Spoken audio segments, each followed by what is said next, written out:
nobody. Oh, yes. Hello, Colonel Mustard. So nice to have you staying with us. Yes, dirty, rotten lion. I beg your pardon. Oh, no, not you, Colonel. It's this new edition of the Muffy Hines guidebook. She gave us a terrible rating. 5 dirty towels. Says it's her lowest rating ever given. Oh, surely there are worse places than this, nobody. Well, thank you for that vote of confidence, Colonel. And how is that old war injury? Still seeing little white rabbits with Tommy guns? Oh, no rabbits, nobody. Caribou, though. What's that? Ah, the 9:15, right on time. Ole!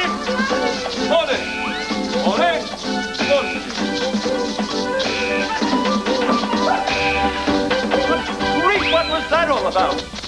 Just part of my new promotional idea, the Nobody's In International Food and Dance Festival. This will put that Muffy Hines in a lousy guidebook in its place, and us on the map. Well, I'll have a little sit down over here. Yes, you do that, Colonel. Rest your brain. 40 days and 40 nights of food, fun, and fancy footwork. Whew! I am an extremely clever nobody. Monsieur Nobody! Who employs an extremely annoying, temperamental chef. Ladies and gentlemen, c'est moi, Antoine de Bonbon, the world's greatest chef. The man who makes the cooking of Julia Child look like the day-old doggy bag. Wouldn't care to rein it in a bit there, eh, Antoine? Oh, Monsieur Nobody, did you eat the mushrooms last night, Yes. And you feel all right today? Yes? Zut, I lose the bet with the waiter. Quel dommage. So what's on what little's left of your mind, Antoine? Oh, merci, Monsieur Nobody. I almost forgot. I quit. Oh, you say it, but you don't do it. No, this time I mean it. Oh, could you hold on a second, Antoine?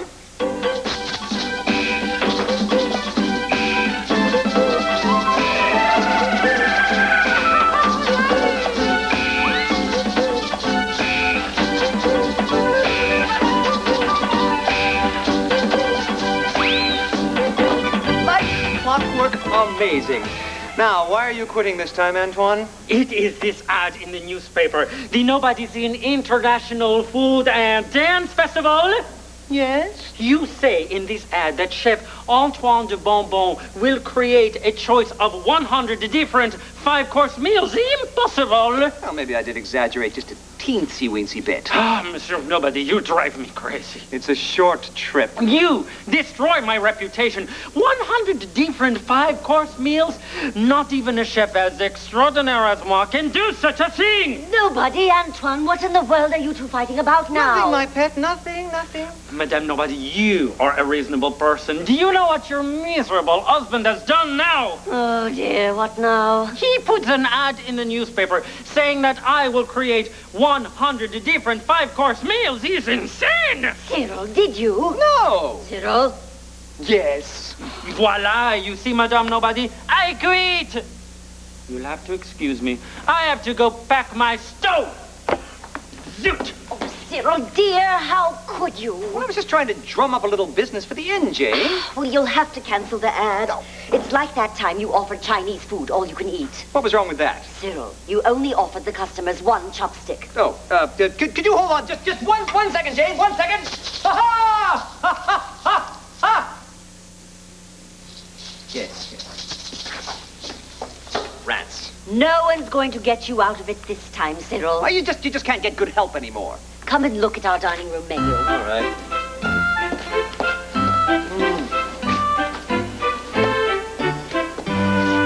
See, there's no way in the world Antoine can offer 100 different 5-course meals. Well, what do you mean, dear? Well, look.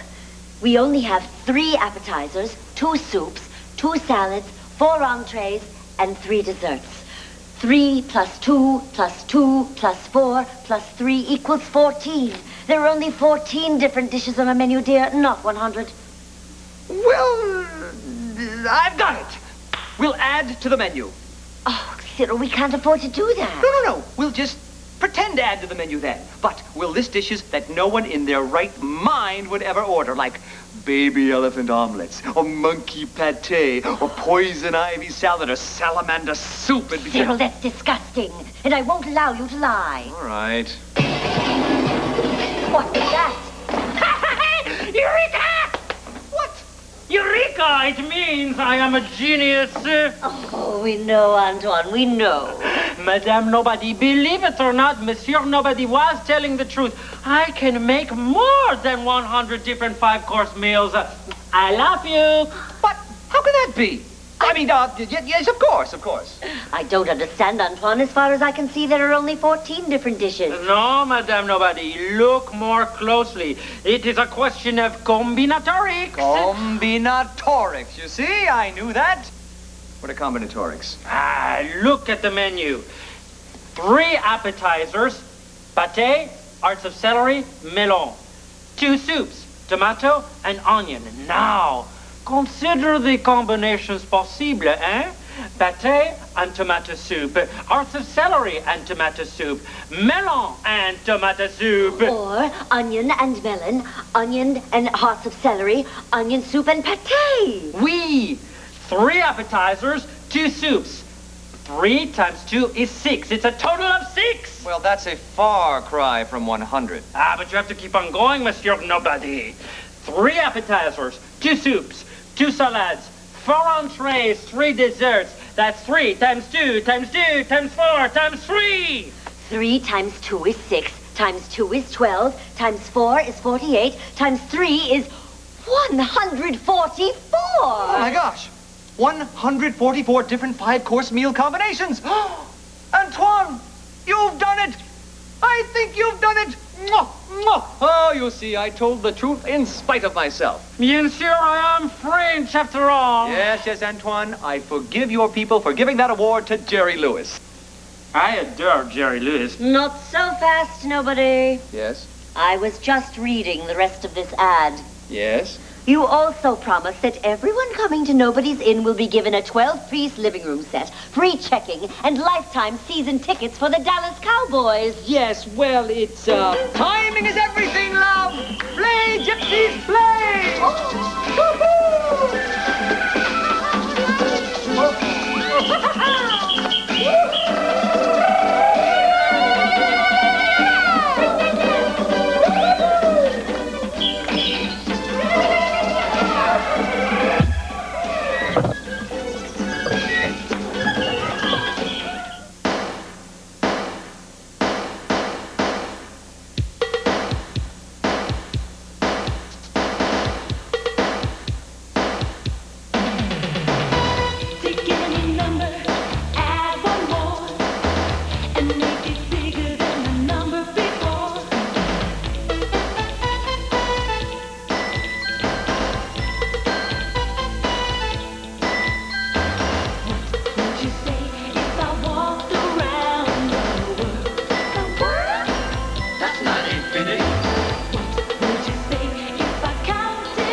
Peaks, the show that looks for nifty math and the newest movies. I'm Roz Sherbert. And I'm Gene Sisboom-Ba. On this week's edition of Sneaky Peeks, we'll be taking a look at the latest addition to the continuing saga of Pollyanna Jones. Yes, if you love Marauders of the Double Parked or Pollyanna Jones and the Quest for Wholesale, you will get a large charge out of Pollyanna Jones and the Pyramid of Perplexity. Let's take a sneaky peek. First, it was the snake. I hate snakes. I hate them. And then, Polly, we had to go through that accursed bug tunnel, and me without any change for the door. Oh, bugs. I hate them worse than snakes. Then rats. Oh, the rats. Oh, rats the worst. I hate them. Tell me, Polly, why do you put up with all this? I love nature. Just so. Well, at least we're safe now. There's nothing that can harm us here in the desert. Dr. Pollyanna Jones, I presume. Noted archaeologist, mathematician, and loather of creepy crawlies. You presume correctly. And this is Hully Gully, my good friend and best digger in the Middle East. It doesn't list our fax number. Who are you? Malamar Tut, ruler of all I survey, and all-around nice guy. Dr. Jones, thank goodness you are here. We need your help desperately. What seems to be the trouble? It's the Pyramid of Perplexity. One of the famous half pyramids? The very same. You know, I always wondered why only build half pyramids. The zoning regulations are crazy around here. Oh, I see. Well, how can we help? We need to know the height of our pyramid so that we may enter the My Pyramid taller than your pyramid contest. But there's this problem. What problem? The pyramid is haunted by the mummy of the ancient pharaoh, King Ramalama Ding Dong III. He will allow no one to climb to the top to measure its height. You know, I think I can help solve this problem. Hully, lend me your walking stick. Ah! What's the matter? I thought it was a snake. I hate snakes. We know. Sorry, guys. Okay, Hully, put the stick in the sand. How, in the name of Omar Sharif, is this going to help us? Frankly, I agree. I mean, what's the point? I mean, excuse me for a living, but the lack of math in this movie so far gets from this critic a big thumbs down. This film wasn't released. It escaped. Hang on, Gene. I think Pollyanna's onto something pretty clever. Well, we'll see, smarty pants. Roll the next clip. I learned this while studying the ancient manuscripts of the great Greek philosopher Thales of Miletus. I must have been playing outside with the other kids. All right, Hully, go and measure the length of the shadow that is cast by the pyramid. Oh, 1,000 pardons, Polly, but I don't understand. Look, here is the pyramid. It casts a shadow. Go and measure the length of the shadow from the pyramid's base to the end of the shadow. Got it, Polly. Now what, Dr. Jones? This is the stick. Measure the length of the shadow that is cast by the stick. Gladly. Oh, measuring a shadow. What a concept. Dr. Jones, if the length of the shadow is not 4 feet, may I bite my own tongue? No need to be melodramatic, Malamar. I believe you. Hully, what's the scoop? By all that is blessed, Polly, the length of the pyramid shadow is 600 feet. Okay, so the pyramid is taller than the stick, so its shadow is longer. How much longer, Polly? 600 divided by 4 is 150. 150 times longer. That means that the big triangle is 150 times bigger than the small one. That's right, Hully. So that means that the pyramid is 150 times higher than the stick. Malamar, how tall's the stick? Dr. Jones, if the stick is not 3 feet high, may camels trample me to the thinness of a tuna melt on pita bread. Let's hope it doesn't come to that. Let's see. The pyramid is 150 times higher than the stick. 150 times 3 is 450.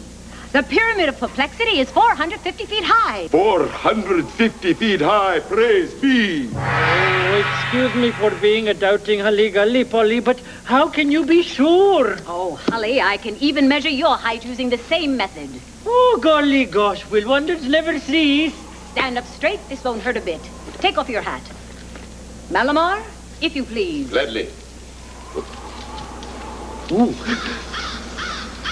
8 feet. 8 feet, that's 2 times the length of the stick's shadow. The stick is 3 feet tall. You must be twice that.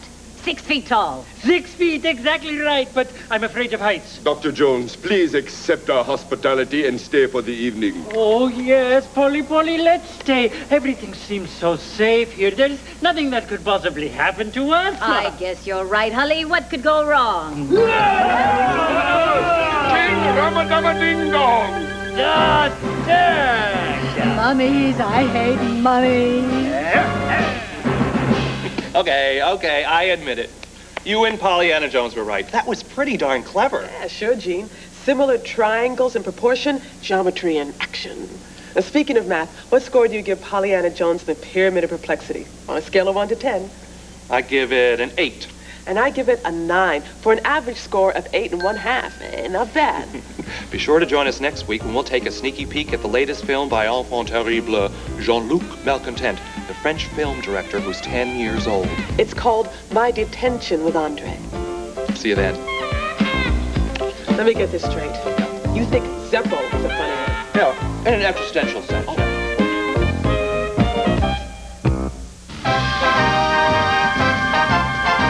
The story you are about to see is a fib, but it's short.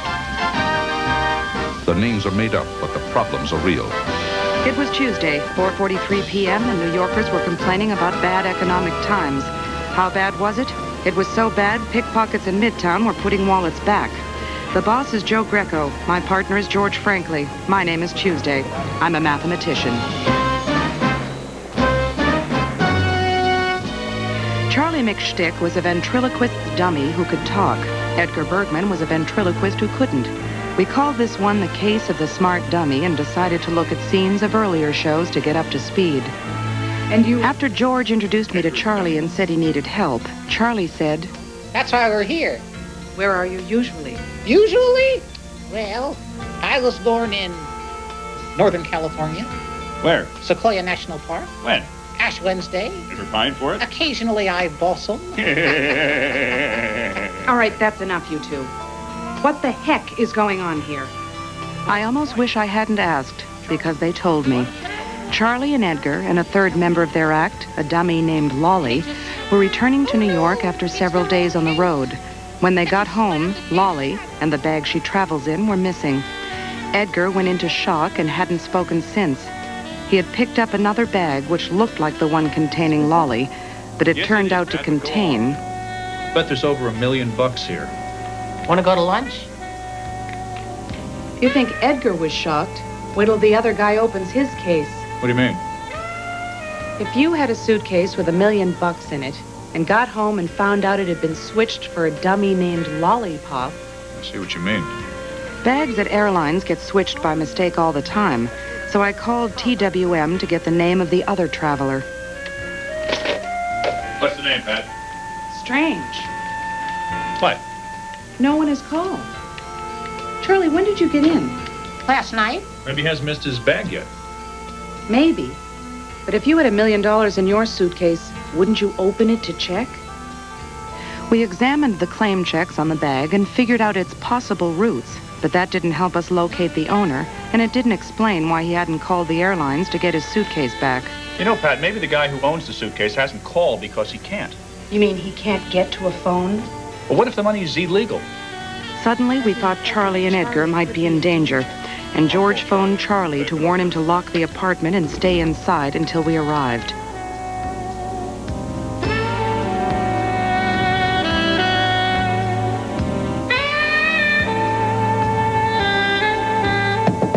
Charlie, it's...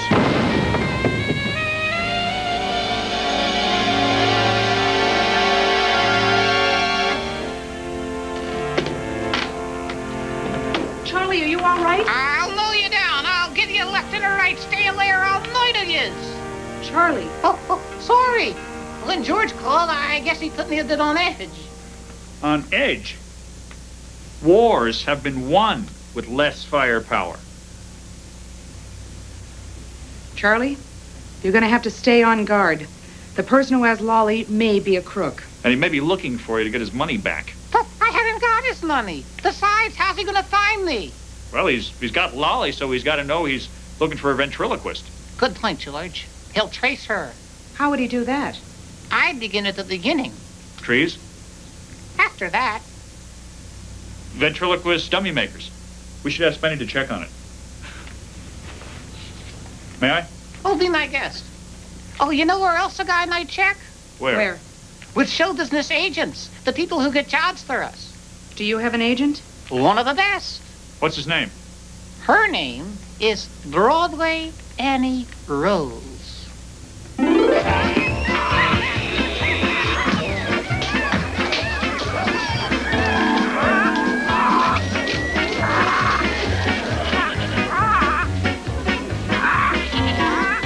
Hello.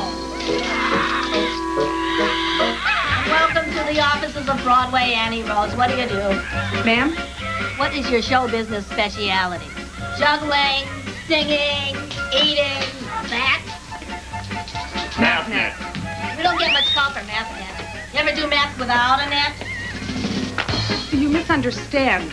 We're with Mathnet, and we'd like to see Broadway Annie Rose. Are you Broadway Annie? The sun'll come out tomorrow.